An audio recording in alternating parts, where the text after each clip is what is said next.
Welcome back, boils and ghouls. So, we fought alongside Demon Knight, we visited the Bordello of Blood, and now the question on everyone's mind is, how the fuck did Tales from the Crypt get to 3 movies? Okay, so technically they didn't. Bordello of Blood completely bombed at the box office. So at this point, even if they wanted to complete that trilogy, they really couldn't. So the idea was dropped. Go home, boils and ghouls, no trilogy for you. That is, until the early 2000s. Ritual was a small-budget horror film that somehow managed to land a pretty decent cast. Tim Curry, Jennifer Grey, that guy you recognize from every movie ever, they're all here. The story was intended to be a loose remake of the 1943 classic, I Walked with a Zombie. There's just one problem with all of this. Ritual had no affiliation with Tales from the Crypt whatsoever. It managed to get through an entire theatrical run without any connection to Tales from the Crypt, which does beg the question, how the fuck did this movie get a theatrical release? It wasn't until later, when the movie was released onto home video, that it suddenly became Tales from the Crypt Presents Ritual, a marketing ploy to sell more copies. The movie wasn't really changed all that much, besides adding a brief intro and a few post-credit scenes of the Crypt Keeper. But apparently, that's all you need to make a Tales from the Crypt movie. You remember that formulaic plot that I mentioned? The whole moralizing, introduce a bad guy does bad things, and then they get killed by some cruel twist of fate at the end? Yeah, forget that whole staple. Also, forget about that good mix of horror and comedy that used to be essential to this brand. Nope, all you really need is a horrifying intro, where cultural appropriation Crypt Keeper makes some bad jokes and checks out some boobs. I mean it. Everything about this intro is horrifying, right down to the puppet that they used. In the TV show, and in the 2 previous movies, the Crypt Keeper was an animatronic, and they would sometimes get creative with him. For instance, in Demon Knight, they even managed to get the Crypt Keeper to walk around by having a real-life actor just wear an animatronic Crypt Keeper head. Here, he's a rod puppet. And he really looks like one. That, mixed with the dread, I'm sorry, I meant deadlocks, and the fact that his jokes are less jokes and more an excuse to look at boobs, almost makes me want to say that this isn't the Crypt Keeper that I know and love. But they did bring back John Cassier to voice him, so... After that little knife to my childhood, we get into the movie proper. Meets Dr. Alice Dodgson, so named so that they can reference Alice in Wonderland, because no bad movie has ever been able to resist doing so. She's a doctor played by Jennifer Grey, so dedicated to her work that she's willing to prescribe an experimental drug to a dying patient. But the whole thing, of course, backfires, and she ends up losing both the patient and her medical license. With no other options available, she takes a job in Jamaica, taking care of this rich white guy's brother. And what exactly is wrong with him? Well, according to Rich White Guy, his brother believes that he's been turned into a zombie. Which, to be fair, is a feeling that I share watching this movie. Dr. Jennifer Grey, of course, doesn't believe him, but she can't help but notice a few odd happenings around the manor. Like, say, Zombie Boy sneaks out every night, and although everyone is aware of this, nobody knows where he goes, or what he does, or even thinks to ask him about it, or anything. This puts her so on edge that she has scary dreams of people practicing voodoo.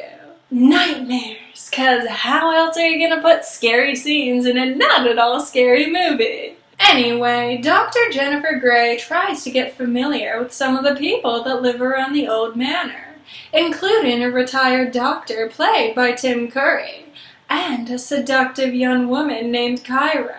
Cairo is by far the best part of this movie. And trust me, I feel really bad saying that when Tim Curry is here. Tim Curry is one of my all-time favorite actors. He's usually so charming and energetic, and he's just so good at playing, well, all characters, but villains in particular. In fact, most of this cast, while not mainstream A-list actors or anything, are pretty talented and know how to deliver a line. But this brings us to the movie's major problem. The script sucks. Not in any outstanding way. It's not like these actors are delivering ridiculous lines of dialogue or anything. This movie is just poorly paced, and most of the characters, well acted, are just bland and forgettable. Cairo is the one possible exception to the bland and forgettable rule. She is a little bit of a stereotype, being a strong, flighty, sexually liberated Jamaican woman who believes in voodoo.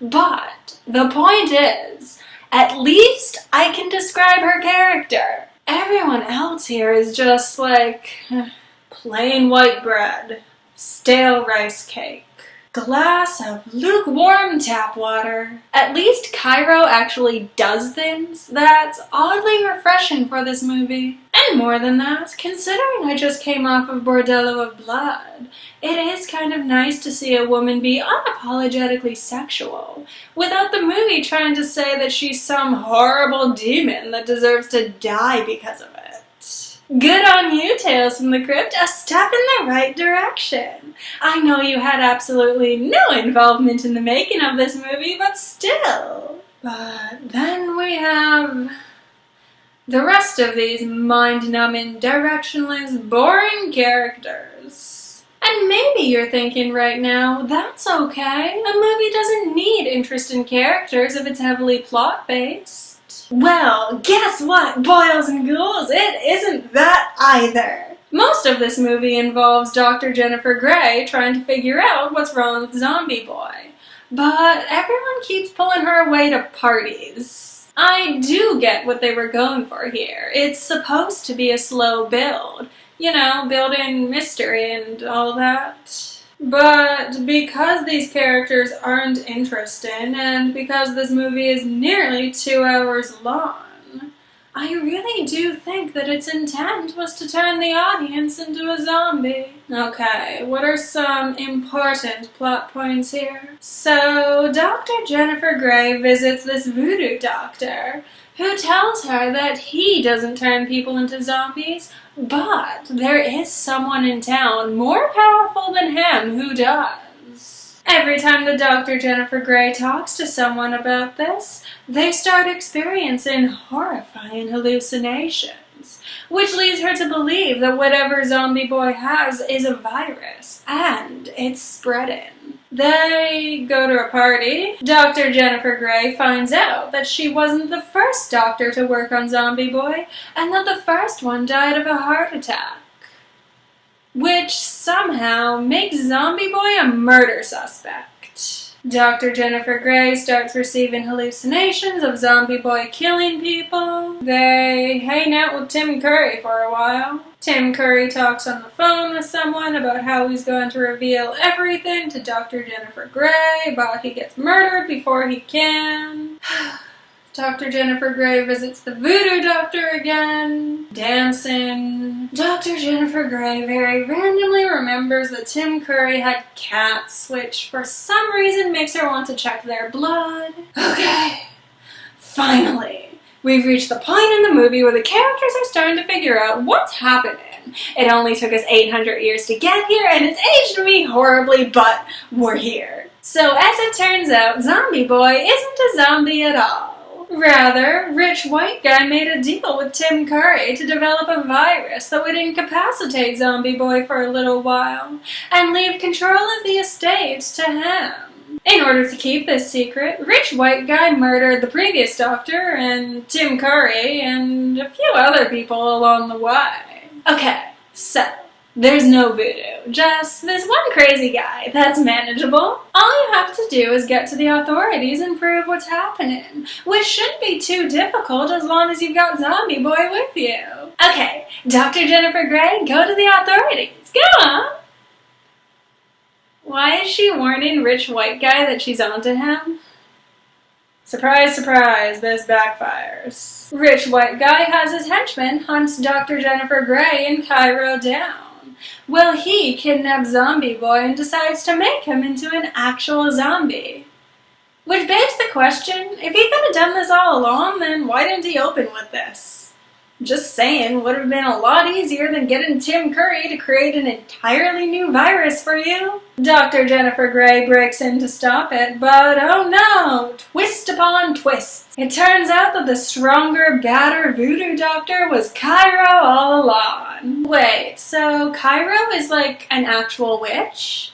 Who can like create hallucinations just using her mind?